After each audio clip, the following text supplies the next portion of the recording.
तेरे लिए छोड़ दूं मैं बुरी आदतें, तू ना रहे तो खो जाए मेरे रास्ते, कैसे बने तेरे मेरे ये फासले। अरे बेटा क्या हो गया? अरे कुछ नहीं था, क्या हुआ? अब बेटा सुबह से तू यही गाना गाए जा रहा है। भाभी का नाम क्या है? देखो गाइस, आप लोग मेरी फैमिली हो, अगर ऐसा कुछ होगा तो सबसे पहले आप लोगों को बताऊंगा। अच्छा, ए मुखिया इसका फोन चेक करना जरा। ए मुखिया वापस रख फोन को, अब तो मेरा शक यकीन में बदल चुका है। रुक जा मनुष्य बूढ़े रुक जा, अभी ताई जी को तेरा कल वाला प्लान बता के आता हूँ। मैंने सुना है तू चंपा आंटी के साथ फिल्म देखने जाने वाला है। तेरी फिल्म तो आज घर पर बनेगी। रुक बेटे, तू तो गलत समझ गया। मैं मजाक कर रहा था। टाई को मत बताई, वो मेरे को घर से निकाल देगी। अरे बेटा वैसे तेरे को कैसी गर्लफ्रेंड चाहिए जरा मेरे को बताना। शादीशुदा। ए ये क्या बोल रहा है? अरे मजाक कर रहा हूँ बुड्ढे, थोड़ी देर पहले तू मेरे साथ कर रहा था और मैं तेरे साथ कर रहा हूँ। अच्छा तो ठीक है। तो गाइस आज हम लोग करने वाले हैं हु इज पाको बॉयफ्रेंड। तो गाइस जल्दी से जल्दी शुरू करते हैं बिना किसी मिर्जापुर वाले चचा की। अरे मेरे को बुलाया? तेरे को नहीं बुलाया मिर्जापुर वाले चचा। चुप। शाप जी ये रही आपकी स्टोरी। शाप जी जल्दी से स्टोरी सुनाना शुरू करो। शाप जी इस बुढ़े को थोड़ा दूर रखना शाप जी, वरना आपको छोड़ूंगा नहीं डायरेक्टर शाप जी। समझ गया शाप जी। अरे बेटा वैसे ये तूने 2 दिन से चैनल पर वीडियो क्यों नहीं डाली? अरे ताऊ वो 6 मैन आर्मी की शूटिंग चल रही थी ना, और अभी शूटिंग कंप्लीट हुई है तो एडिटिंग करके ट्यूसडे तक 6 मैन आर्मी में एक न्यू वीडियो आएगी। अच्छा वैसे वीडियो का टाइटल क्या है? The revenge. रिकॉर्ड कर लिया? जल्दी से इसे वीडियो के साथ जोड़ दो। ये ताऊ तू मेरे मुंह से सच्चाई क्यों निकलवाता रहता है?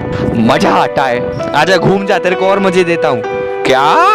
अबे घूमर पे डांस करवाता हूँ। घूम बुड्ढे, गलत मत सोच। मनुष्य बुढ़ा, सॉरी ठरकी बुढ़ा। घूमर घूमे रे, गुटका खा ले रे।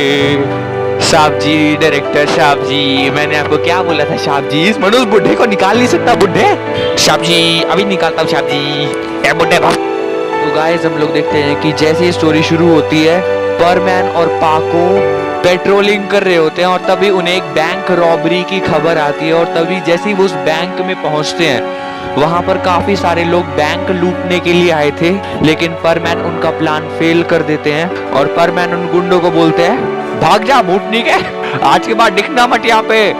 कुछ गुंडों को परमैन पकड़ लेते हैं और पुलिस के हवाले कर देते हैं।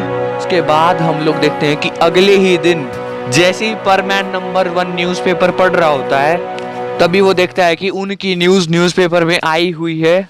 और तभी परमैन जैसे ही उस पैराग्राफ को पढ़ रहा होता है, परमैन की नजर पड़ती है न्यूज़पेपर के उससे नीचे वाले कॉलम में, जहां पर बड़े बड़े अक्षरों में लिखा हुआ था हु इज पाको बॉयफ्रेंड। तो परमैन को थोड़ा सा इंटरेस्ट आता है कि अरे वाह, इन्होंने क्या लिखा है पाको के बारे में, चलो देखता हूँ।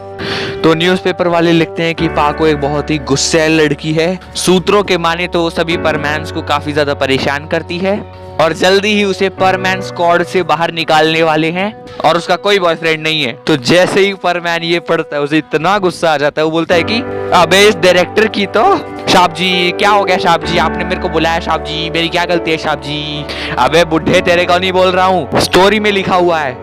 अरे साहब जी मेरी गलती है साहब जी, वहाँ पर पब्लिशर लिखना चाहिए था मेरे को साहब जी, मेरी गलती है। अबे तो अपनी गलती मेरे ऊपर क्यों थोपते हो मनुष्य बुढ़ो?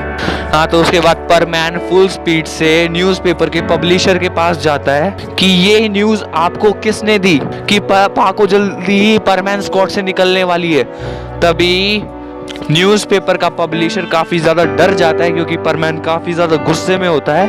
तभी न्यूज़पेपर का डायरेक्टर बोलता है कि देखिए सर, हमारे पास जो कुछ भी आता है हम उसे वेरीफाई करने के बाद छाप देते हैं, और हमने जो पैराग्राफ छापा है हु इज पाको बॉयफ्रेंड, तो उसके पीछे हमने क्वेश्चन मार्क भी लगाया था। तभी परमैन बोलता है कि मैं तुमसे ये नहीं पूछ रहा हूँ तुमने क्वेश्चन मार्क लगाया था या नहीं लगाया था, मैं ये पूछ रहा हूँ तुम्हें ये न्यूज़ किसने दी। उसके बाद हम लोग देखते हैं कि पब्लिशर काफी ज्यादा डर जाता है और वो परमैन को एड्रेस दे देता है कि हमारे पास ये न्यूज़ इस एड्रेस से आई थी। तो उसके बाद जैसे ही परमैन वहां से जाता है, न्यूज़पेपर का पब्लिशर बोलता है कि लगता है आज परमैन के हाथों कोई गंदा मरेगा। सबको पता है कि पाको परमैन की ही गर्लफ्रेंड है, लेकिन फिर भी ऐसा छपवाया उसने मुझे एक्स्ट्रा पैसे देके। अगर उसने एक्स्ट्रा पैसे वाली बात परमैन के सामने बक दी तो मेरी हड्डियां भी टूटेंगी, मेरे को घर जाना चाहिए। अरे तू कहना क्या चाहता है, मैं 2 नंबर का धंधा करता हूँ? हाँ, अरे भाई मैंने तो ऐसा कुछ बोला भी नहीं। नहीं बकना, ईमानदारी का खाता हूँ मैं। अरे भाई मेरे को जाने दे, थैली की शराब पी के ड्रामा मत कर। तू क्या बोलना चाहता है, मेरे को चढ़ गई है? अच्छा तो चल के दिखाना। नहीं मैं नहीं चलूंगा। अरे भाई मेरे को इस बुढ़े से बचाओ। हाँ भाई साहब आप जाइए जाइए। अरे बुढ़े तेरे को कोई काम धंधा नहीं है? नहीं नहीं मेरे को कुछ काम धंधा नहीं है। तेरे पैर को लड़खड़ा रहे हैं बे। 1 मिनट, तूने थैली वाली शराब पी है?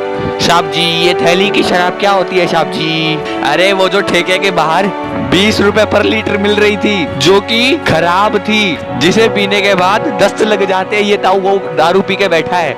बूढ़े तूने भी दारू पी ली? अबे यार ये शराबी और ये ताऊ दोनों ने दारू पी ली है। अबे डायरेक्टर दूसरे कमरे में चल रिकॉर्डिंग के लिए।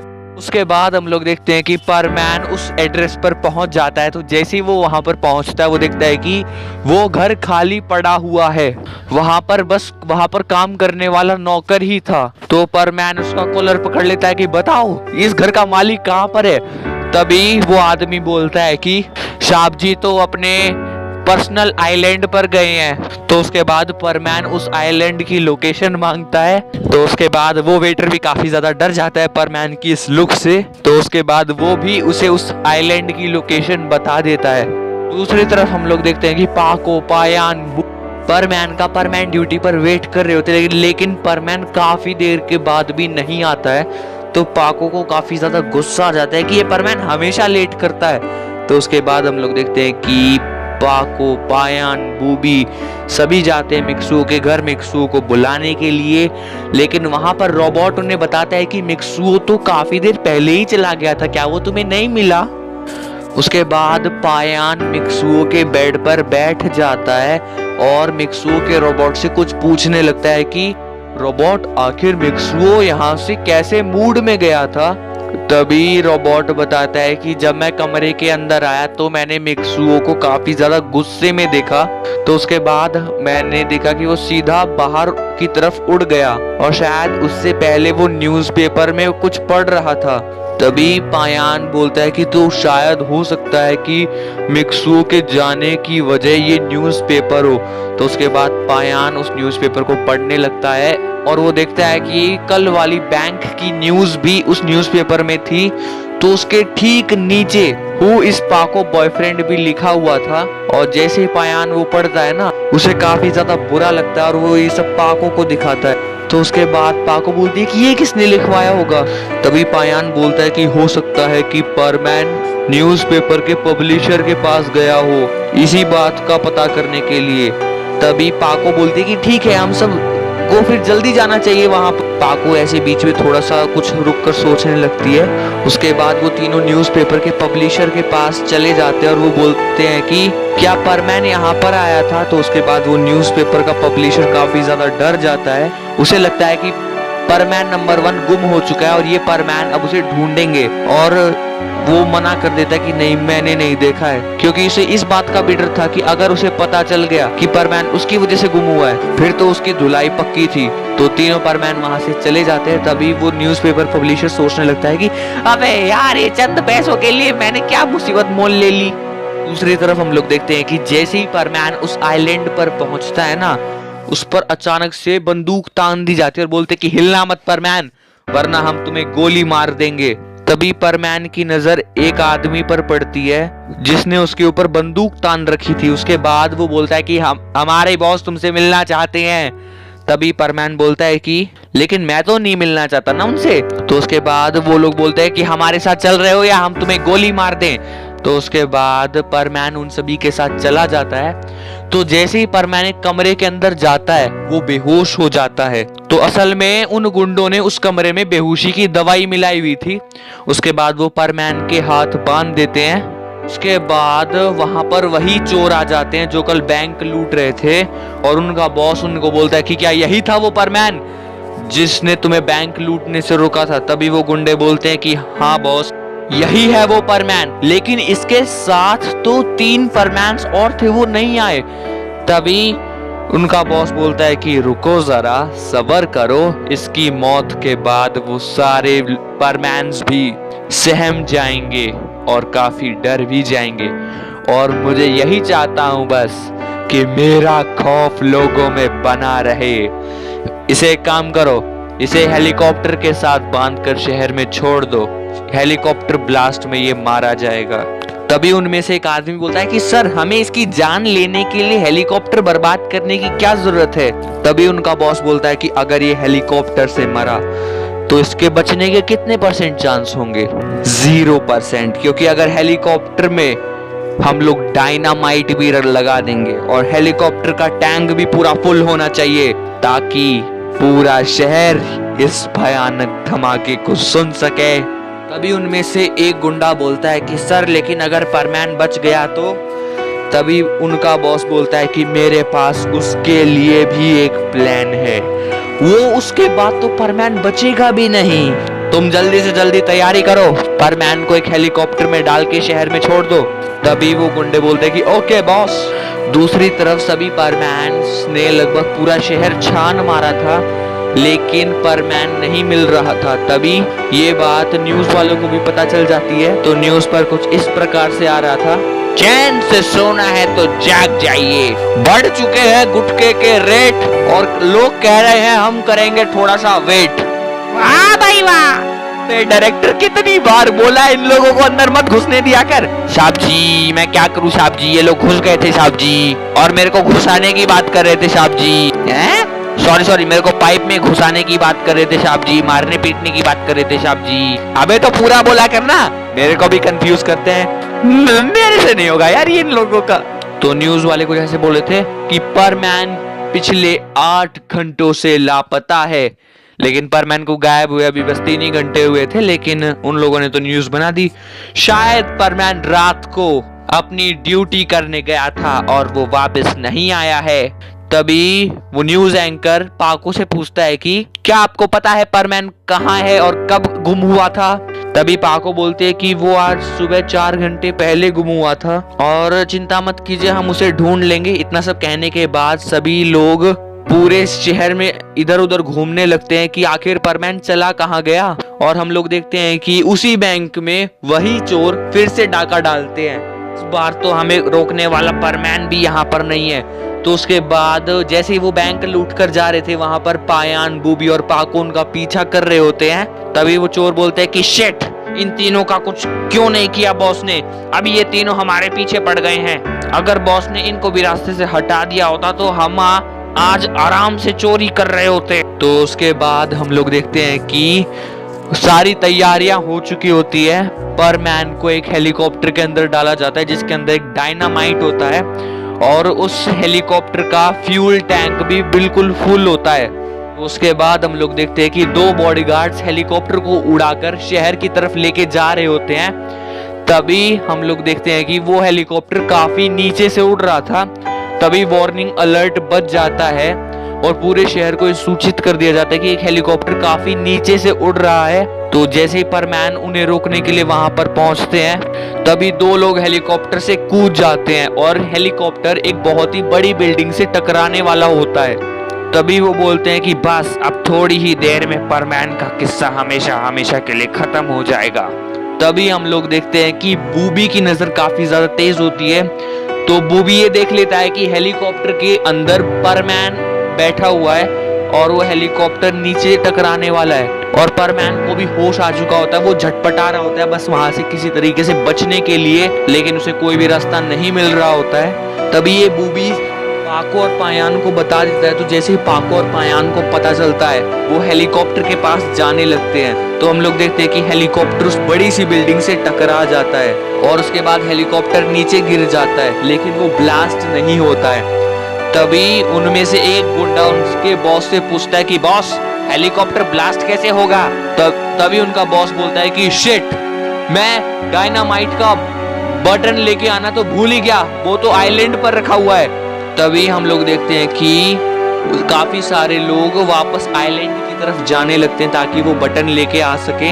और हम लोग देखते हैं कि जैसे ही वो हेलीकॉप्टर नीचे गिरता है परमैन काफी ज्यादा घायल हो जाता है और पाको पायान बूबी उससे वहां से जैसे ही निकालते हैं ना परमैन ये बोलता है कि ये डायनामाइट है, सब लोग दूर हटो। उसके बाद हम लोग देखते हैं कि परमैन डायनामाइट को लेके काफी ज्यादा ऊपर जा रहा होता है। तो हम लोग देखते हैं कि जैसे ही परमैन आधा किलोमीटर यानी कि 500 मीटर ऊपर जाता है ना, वो उस डायनामाइट को बड़ी ही जोर से ऊपर फेंक देता है, लेकिन डायनामाइट परमैन से बस थोड़ी ही दूर जाकर फट जाता है, जिसकी वजह से परमैन काफी ज्यादा घायल हो जाता है। अभी परमैन की बॉडी पे काफी ज्यादा जख्म हम देख सकते थे और वहां से खून भी निकल रहा था। तो उसके बाद परमैन जैसे ही नीचे गिरने लगता है तो पाको पायान बूबी तीनों से बचा लेते हैं और नीचे रख देते हैं। तो उसके बाद उनका बॉस बोलता है कि ठीक है चलो प्लान बी का टाइम हो चुका है। तभी वो गुंडे पूछते हैं कि आखिर प्लान बी है क्या बॉस। तभी उनका बॉस उन सबको प्लान बी बता देता है और जैसे ही वो सब प्लान बी सुनते हैं ना, वो काफी ज्यादा हैरान हो जाते हैं, बोलते हैं कि ओके बॉस। तभी हम लोग देखते हैं कि 2 बॉडीगार्ड परमैन के पास जा रहे होते हैं जहां पर परमैन को लेटाया गया था। तो वो हम लोग देखते हैं कि पाको का हाथ पकड़कर वहां से लेके जाने लगते हैं, लेकिन पाको उस गुंडे का हाथ पकड़ के मरोड़ देती है। तभी दूसरा बॉडीगार्ड पाको के पेट पे गोली मार देता है, जिसकी वजह से पाको एकदम से नीचे गिर जाती है। तो ये सब देखने के बाद परमैन पायान बूबी तीनों के तीनों उन पर हमला कर देते हैं। तभी हम लोग देखते हैं कि एक बॉडीगार्ड बूबी का सर उड़ाना चाहता था गोली से, लेकिन तभी बूबी एकदम से हिल जाता है, जिसकी वजह से गोली बूबी के हाथ पर लग जाती है और एक गोली पायान के पैर पर भी लग जाती है, जिसकी वजह से वो तीनों भी उठ नहीं पा रहे थे। तभी वो दोनों डिस्कस कर रहे होते कि हमारी गोलियां तो खत्म हो गई। तभी दूसरा बॉडीगार्ड बोलता है कि लेकिन हम तो 4 गोलियां लेके आए थे, तो हमने तो 3 ही गोलियां यूज की है ना, तो एक गोली तो बचनी चाहिए। तभी एक बॉडीगार्ड बोलता है कि मैंने हवाबाजी में 1 गोली वेस्ट कर दी। तभी दूसरा बॉडीगार्ड बोलता है अबे ये तूने क्या कर दिया। तभी हम लोग देखते हैं कि जैसे वो पाको को लेके जा रहे होते हैं हेलीकॉप्टर की तरफ, पीछे से परमैन भी आता है। परमैन की पूरी बॉडी पे जख्म थे, मुंह से खून निकल रहा था, लेकिन फिर भी परमैन बोल रहा था मैं तुम्हें पाको को ले जाने नहीं दूंगा। तभी हम लोग देखते हैं कि उनका बॉस एक हाथ बाहर निकालता है और एक छोटी सी गन से परमैन की छाती पे गोली मारता है, जिसकी वजह से परमैन समंदर में नीचे गिर जाता है। फिर हम लोग देखते हैं कि काफी सारे लोग मोटर बोट लेते हैं और परमैन को बचाने के लिए जाते हैं और उसके बाद वो तीनों परमैन्स को हॉस्पिटल में लेके जाते हैं। हम लोग देखते हैं कि बूबी और पायान दोनों को बहुत बुरी चोट नहीं लगी थी, उनके बस हाथ और पैर ही जख्मी थे, लेकिन परमैन ने डायनामाइट के एक्सप्लोजन को भी सहन किया था। वो हेलीकॉप्टर में था तब वो हेलीकॉप्टर नीचे गिरा था और उसकी छाती पर बुलेट भी लगी थी। तो डॉक्टर 3 घंटे के ऑपरेशन के बाद फाइनली परमैन की छाती से वो बुलेट निकालने में सक्सेसफुल हो जाते हैं।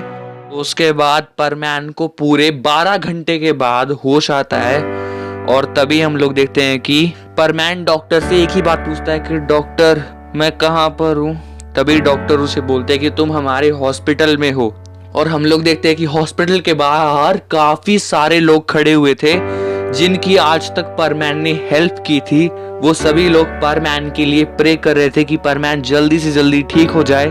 दूसरी तरफ हम लोग देखते हैं कि काफी सारे गुंडे बॉस से पूछ रहे थे कि बॉस अबे हमें इस लड़की का क्या करना है, इसका तो काफी सारा खून भी बह रहा है।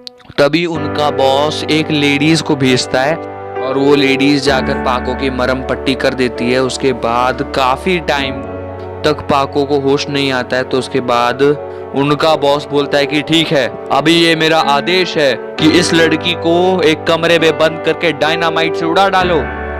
और तभी काफी सारे गुंडे बोलते हैं कि लेकिन डायनामाइट से तो परमैन को कुछ भी नहीं हुआ था। तभी उनका बॉस बोलता है कि तुम भूल गए, परमैन ने डायनामाइट को बहुत स्पीड से फेंका था और वो लगभग डायनामाइट से 100 मीटर की दूरी पर था, तब जाकर उसे इतनी चोट लगी और हम तो इसे इसकी कुर्सी के ठीक नीचे रखने वाले हैं, तो ये लड़की तो नहीं बचेगी ना। तभी वो लोग बोलते हैं कि हाँ बॉस आप तो बिल्कुल सही बोल रहे हो।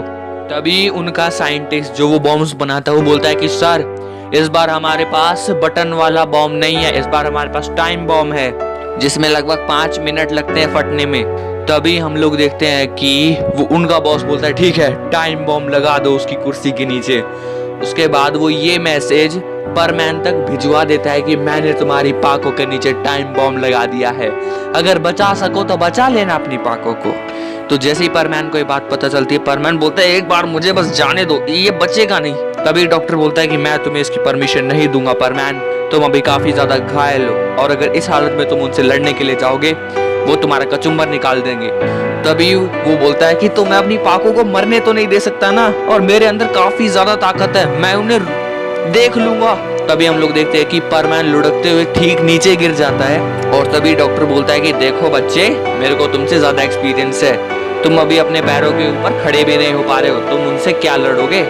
तभी हम लोग देखते हैं कि परमैन काफी उस कोशिशों के बाद फाइनली खड़ा होता है और बोलता है कि बोलो जुबा केसरी। अबे यार इस मनोज बुड्ढे को जुबा केसरी, अबे विमल का ब्रांड एम्बेसडर बना देगा तेरे को अजय देवगन। हाँ उसी की तैयारी कर रहा हूँ, तू निकल, तू बाहर मिल मनोज बुड्ढे, तेरे को बाहर देखूंगा, अभी तो शांति कंट्रोल। तो उसके बाद काफी टाइम के बाद आज कोई मेरे हाथों से गंदा मरेगा। तो उसके बाद हम लोग देखते हैं कि डॉक्टर बोलता है कि नर्स इस परमैन को इसके बिस्तर पर वापस लेटा दो। तभी हम लोग देखते हैं कि परमैन अपने पैरों पर ठीक से खड़ा नहीं हो पा रहा था। तभी परमैन एक केव बांध लेता है, यानी अपना पवित्र चोगा बांध लेता है जिसकी वजह से वो हवा में उड़ता है। तो उसके बाद परमैन बोलता है कि मुझे चलने की कोई जरूरत नहीं है, मैं अपने पैरों पर खड़ा नहीं हो सकता तो क्या हुआ, मैं उड़ तो सकता हूँ। उसके बाद हम लोग देखते हैं कि परमैन उड़ते हुए उस आइलैंड की तरफ जाने लगता है, लेकिन अब बस 3 ही मिनट बाकी थे। रास्ते में हम लोग देखते हैं कि परमैन की स्पीड पहले तो काफी तेज हो गई थी, लेकिन फिर बीच में काफी कम हो गई थी, जिसकी वजह से परमैन वहां काफी ज्यादा लेट पहुंचता है। और जैसे ही परमैन वहां पर पहुंचता है खाली 1 मिनट बाकी था। अभी परमैन फुल स्पीड से उस कमरे की तरफ जाने लगता है। तभी काफी सारे गार्ड्स उसका रास्ता रोकते और उनका बॉस बोलता है कि रुको रुको, जाने दो बच्चे को, जा बचा ले अपने प्यार को। उसके बाद परमैन अंदर जा रहा होता है। तभी सारे गुंडे अपने बॉस से पूछते हैं कि बॉस आपने आखिर उसे जिंदा क्यों छोड़ दिया। तभी उनका बॉस बोलता है कि अभी चुपचाप चलो यहाँ से, मैंने इस पूरे आइलैंड में डायनामाइट लगा दिए हैं, अपने जानी दुश्मन को खत्म करने के लिए इतना नुकसान तो मैं सहन कर ही सकता हूँ। तो उसके बाद वो 10 हेलीकॉप्टर्स लेकर वहां से उड़ जाते हैं। तभी हम लोग देखते हैं कि खाली आधा मिनट बाकी होता है और तभी परमैन पाको की रस्सियां फाड़ देता है बिल्कुल, और जैसे ही पाको को अपनी गोदी में उठाता है परमैन के पैर जमीन से टच हो जाते हैं, जिसकी वजह से उसे काफी ज्यादा दर्द हो रहा होता है। और तभी हम लोग देखते हैं कि परमैन ऊपर की छत फाड़ते हुए बाहर निकलता है और पूरा आइलैंड एकदम से ब्लास्ट हो जाता है। परमैन का पवित्र चोगा यानी कि वो जो लाल कपड़ा उसके पीछे होता है वो उसके पीछे ही था और धमाके की रेंज बस वहीं तक आई। इसकी वजह से परमैन और पाको को कुछ भी नहीं हुआ, बस परमैन थोड़ा सा ज्यादा दूर चला गया और दूर जाकर गिर गया ओशियन में। उसके बाद वो जल्दी से उड़ता है और पाको को बचा लेता है। और तभी वो 10 हेलीकॉप्टर्स में बैठा बॉस बोलता है कि ये परमैन फिर से कैसे बच गया। तभी गुंडे बोलते हैं कि बॉस इस बार आप छत ढंग से नहीं बनाई, वो छत तोड़कर बाहर निकल आया और देखिए हमारा प्यारा सा आइलैंड भी तबाह हो गया है। तभी हम लोग देखते हैं कि उनका बॉस हंसने लगता है और वो बोलता है कि इस परमैन ने मुझे मजबूर कर दिया है कि अब मैं इसे समुद्र में ही मार डालूं। उसके बाद हम लोग देखते हैं कि वो बॉस अपने 10 हेलीकॉप्टर्स की मदद से परमैन का पीछा कर रहा होता है समुद्र में, और परमैन अपने हाथों में पाको को लिए आगे बढ़ रहा होता है। पाको को अभी भी होश नहीं आया था और उस लड़की ने जिसने पाको की मरहम पट्टी की थी ना, उसने इतनी अच्छी से मरहम पट्टी नहीं की थी, जिसकी वजह से पाको की जो चोट थी ना वो अब खुल चुकी थी और पाको का खून फिर से निकलना शुरू हो जाता है। तभी परमैन बोलता है कि अभी मैं क्या करूं, मैं पाको का खून कैसे रोकूं। तभी हम लोग देखते हैं कि वहां पर जापानीज आर्मी पहुंच जाती है अपने हेलीकॉप्टर से। तो जैसे ही वो बॉस जापानीज आर्मी को अपनी तरफ आते हुए देखता है ना, वो बोलता है कि शिट जल्दी भागो यहाँ से। तो उसके बाद हम लोग देखते हैं कि जापानीज आर्मी के कुछ हेलीकॉप्टर्स परमैन को पिकअप करने के लिए भी आए थे। तो उसके बाद वहां पर कुछ लेडीज ऑफिसर थी जिन्होंने पाको की मरहम पट्टी फिर से अच्छे से की, पाको को एनर्जी ड्रिंक दी और 1 घंटे के अंदर अंदर पाको को वापस से होश आ गया था। तो उसके बाद हम लोग देखते हैं कि जापानीज आर्मी उन सभी गुंडों को पकड़ लेती है और जेल में डाल देती है। दूसरी तरफ हम लोग देखते हैं कि सभी लोग अभी ठीक हो रहे थे, धीरे धीरे हॉस्पिटल में ही थे। तभी पाको परमैन से पूछती है कि आखिर परमैन तुम उस बॉस के पास पहुंचे कैसे। तो परमैन सारी स्टोरी पाको, पायान, बूबी को बताता है। तो जैसे ही पाको सुनती है ना, वो जोर से हंस पड़ते, बोलते कि तुम्हें बस इतनी छोटी सी बात पे लड़ाई करने की क्या जरूरत थी। तभी बूबी टीवी ऑन करता है और टीवी पर भी यही क्वेश्चन होता है कि हु इज पाको बॉयफ्रेंड। तभी परमैन पाको से पूछता है कि पाको, मैं तुम्हारे मुंह से सुनना चाहता हूँ कि तुम्हारा बॉयफ्रेंड कौन है।